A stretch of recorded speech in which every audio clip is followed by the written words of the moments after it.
کا حوصلہ بڑھانا ہے، سننا بھی ہے، اس لیے اہل محلہ سے بھی گزارش ہے کہ وہ تشریف رکھیں، اور مہمان اعظام سے بھی گزارش ہے کہ ابھی جانے کا ماحول نہ بنا ہے، تھوڑی سی قربانی ہے انشاءاللہ، آپ کی یہ قربانی انشاءاللہ رنگ لائے گی۔ ہمارے بڑے نے تو خون بہانا ہے، کم سے کم وقت کی بھی تو قربانی دے سکیں۔ اب میں تقریر کے لیے درجہ کے تعلیم محمد صاحب علی محمد شرمین مرحوم کنہوئی بھی مظفرپور کو دعوت دیتا ہوں کہ وہ آئے اور میں تقریر پیش کریں۔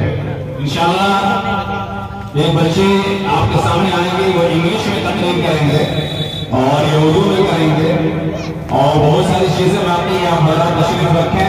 پروگرام انشاءاللہ بہت سے خوبی چلتا رہے گا، اختتام ایسی ہوگا انشاءاللہ، دعا ہوگی، اس کے بعد آپ تشریف لے جائیں۔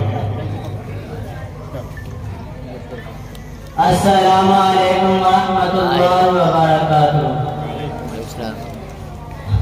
الحمدللہ رب العالمین والصلاة والسلام علی رسولہ الکریم، اما بعد اعوذ باللہ من الشیطان الرجیم، بسم اللہ الرحمن الرحیم۔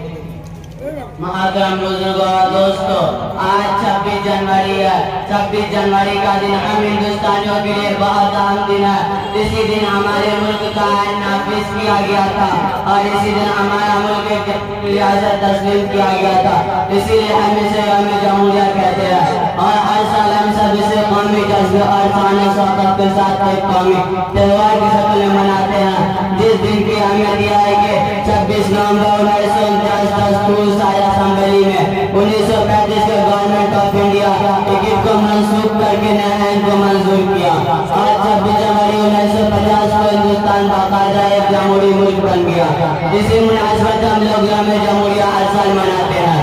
ہندوستان کی آزادی کے وقت اور اس کے بعد دنیا کے کئی ممالک آزاد ہوئے، لیکن ان پیشتر آزاد ملکوں میں جمہوریت نے بہت جلدی دم توڑ دیا، اور وہاں جمہوریت کی جگہ امریت کا دور دور آیا۔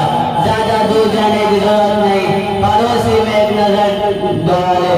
لیکن جمہوریت کی جگہ اتنی گہری ہے کہ 74 سال گزر جانے کے بعد بھی ہندوستان ایک جمہوری ملک ہے، جہاں قانون اور جمہوریت کو بالادستی حاصل ہے۔ اسی مناسبت سے ہر سال یوم جمہوریہ نہایت دھوم-دھام اور شان و شوکت کے ساتھ منایا جاتا ہے۔ اس کا سب سے بڑا خوشی دارالحکومت دہلی میں ہوتا ہے۔ اس کے علاوہ ریاستی دارالحکومت و ضلع ہیڈکوارٹر گاؤں قصبے آج کی ہر جگہ سرکاری اور غیر سرکاری سطح پر جشن کا اہتمام کیا جاتا ہے۔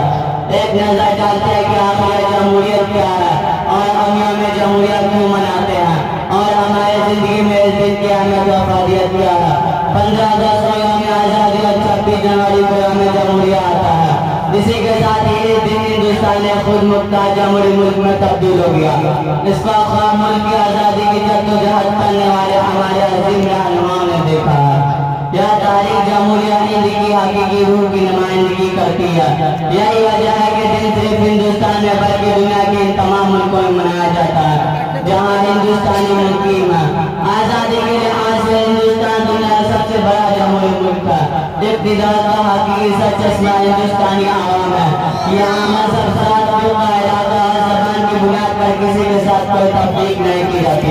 دستور کی 42 سال مقیم کی روح سے ہندوستان کو ایک سے ملک قرار دیا گیا، یعنی ریاست کا کوئی مذہب نہیں ہوگا، نہ مذہب کی بنیاد پر کسی کے ساتھ امتیازی سلوک کیا جائے گا، اور قانون کی روح سے ہر ہندوستانی شہری خواہ اور کسی بھی مذہب کا ماننے والا قانون اور قانون کی نگاہ میں برابر ہے، اور ہر شہری کو اظہار آزادی رائے کے ساتھ ساتھ اپنے مذہب پر عمل کرنے اور اس کی تبلیغ ارشاد کا حق بھی حاصل ہے۔ دیکھتے ہیں کہ ایک مسلمان کی حیثیت سے یوم جمہوریہ ہمارے لیے کتنی اہمیت رکھتا ہے۔ ہندوستان سے پھر ہندوستان کی آزادی سے ہندوستانی مسلمانوں پر کتنا گہرا تعلق ہے۔ اس کا اندازہ اس بات سے لگاتے ہیں کہ